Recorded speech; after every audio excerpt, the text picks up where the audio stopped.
Bradley Gordon, by the authority of the Board of Regents of New Mexico State University, I hereby confer upon you the degree Doctor of Letters, honoris causa.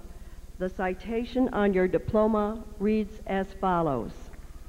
Be it known for his generous support of the College of Business, for his meritorious leadership in the national and international business community, and for his overall commitment to New Mexico State University, the place that he credits for giving him a second chance where he found himself and had an opportunity to start again, make close friends, and gain the confidence to achieve something great.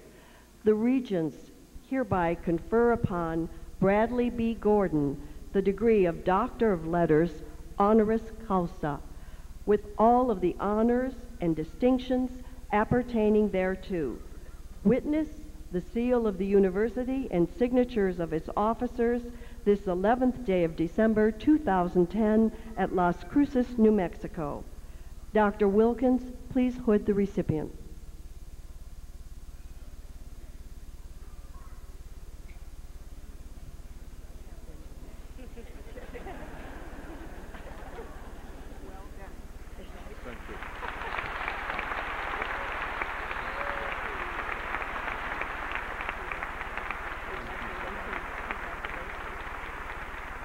Dr. Bradley Gordon will now say a few words to our graduates.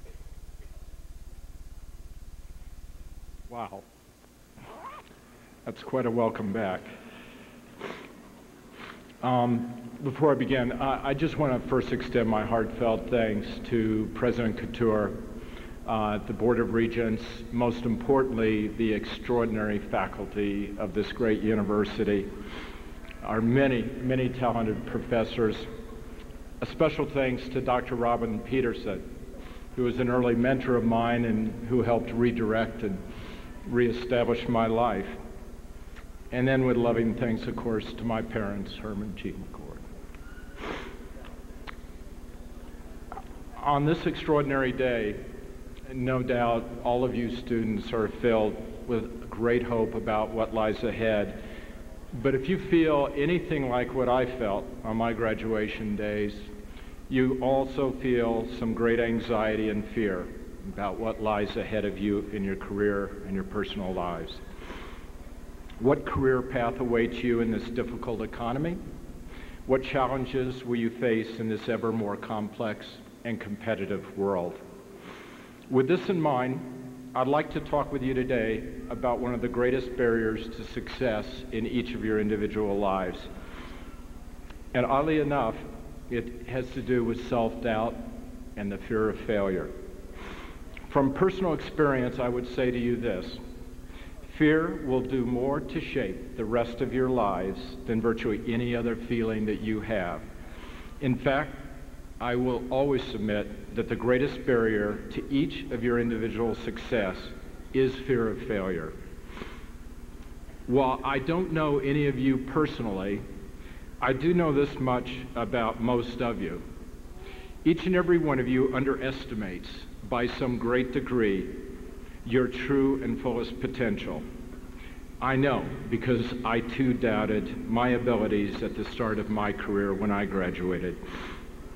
But once you set aside a fear of not being up to task, you will find that you are far stronger, far smarter, far more able than you ever imagined. Even more important, you will also discover that you really don't always need to be smarter to succeed. You simply need to fear failure less. What fear causes us to do today is exaggerate or overestimate the likely consequences of taking risk, the cost of failure. Instead of us seeing risk simply as trial, error, and improvement, we view risk as having dire consequences that we should be fearful of, that we might never recover from. Our hearts race, we breathe faster, we tense up, we imagine the worst. Ironically, when we fear, we begin to fail. When you allow fear and self-doubt to direct your own thinking, you make two critical mistakes. You will invariably overestimate the task and the challenge before you, and you will seriously underestimate your ability to overcome it. In response, most of us, thinking of fear, we either freeze, we procrastinate, or importantly, we lower our sights, and we make safer choices in life with lower payoffs. To quote James Russell Lowell, "It is low aim, not failure, that is the crime in life." And here is the irony of it all, which I experienced in my career. If you do not confront and push through your fears, you will simply allow someone else to succeed in your place. You give your winning lottery ticket to that person who is willing to rise above any self-doubt and tackle the task and the opportunity at hand. Just consider this. Because a task is scarier or more uncomfortable doesn't mean it is harder. To quote a famous mountain climber, "Beyond your fear lies freedom." So how do we better manage our fears? Well, we need to redefine failure and think of it in a wholly different and positive light. Failure is not permanent. It is not insurmountable. Rather, we need to think of it as simply practice and preparation for eventual success. When we fail, it says we are taking chances. We are trying instead of doing nothing. Life is a series of choices. We typically make those choices that lie in our comfort zone and avoid going where we know the least, those places we fear the most. And this is important. In our lifetimes, we are presented with only a few very rare moments, perhaps only 3 or 4 single discrete moments in our lifetime that will ever define our direction and our destination in life. If you want to succeed, you must have the confidence to step out of your comfort zone and seize these rare moments of opportunity when they are presented to you. Though I'm standing up here, trust me when I say I am you and we are the same except for 30 years difference in age. I didn't have the best grades in class. I didn't score the highest on my SATs or my GMAT scores. I didn't go to the top-ranked schools, and yet I was able to succeed beyond so many others. I believed in my abilities and my ideas, and importantly, I was willing to step out of where things were comfortable. I typically chose the most seemingly hazardous options in my career because that is where few others wanted to go. So from the start, that decision eliminated 98% of my competition. To help you rethink risk and failure, I would ask you to pause and consider the words of some of the most successful people in history who happen to have also failed the most too. In the words of Michael Jordan, "I've missed more than 9,000 shots in my career. I've lost almost 300 games. 26 times I was trusted to take the game-winning shot, and I missed. I've failed over and over and over again in my life, and that is why I succeed. I can accept failure. Everyone fails at some time in their life, but I cannot accept not trying." Henry Ford reminded us failure is simply the opportunity to begin again, only more wisely. And Thomas Edison bravely declared, "I've not failed. I've just found ways that won't work." And finally, Robert Allen, I think, said it best when he said, "There is no failure, only feedback." In my lifetime, I had the privilege of being involved in the startup of 11 companies. In each of these companies, we failed in some way every single day.